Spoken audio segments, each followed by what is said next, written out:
Devant les agences de voyage et les boutiques des compagnies aériennes, des petits groupes. Depuis 2 jours, ça défile. Bloqués sur place ou bloqués à l'étranger, les voyageurs demandent des comptes et gardent leur bonne humeur.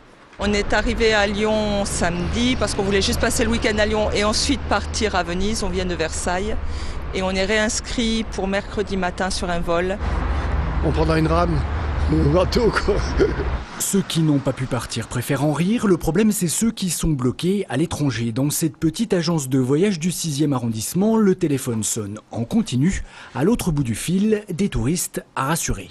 On est rentré en contact avec tous nos clients pour prendre de leurs nouvelles et surtout leur apporter les réponses qu'on pouvait avoir aujourd'hui sur ce que comptaient faire les tour opérateurs, les organisateurs donc de voyage en matière d'assistance à destination. Et c'est là que ça devient problématique. La loi est claire, face à une éruption volcanique, personne n'est responsable. Certains tour opérateurs trouvent donc un hébergement à leurs clients.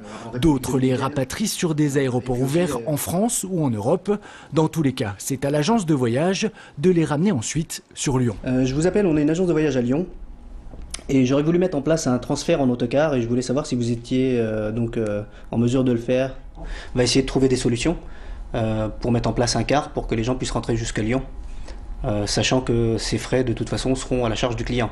La question financière justement, c'est la grande inconnue aujourd'hui. Les transporteurs perdent de l'argent, les agences de voyage aussi et les voyageurs également. Avant de savoir qui va prendre en charge les frais, il faut attendre que la situation revienne à la normale, c'est-à-dire au moins quelques jours.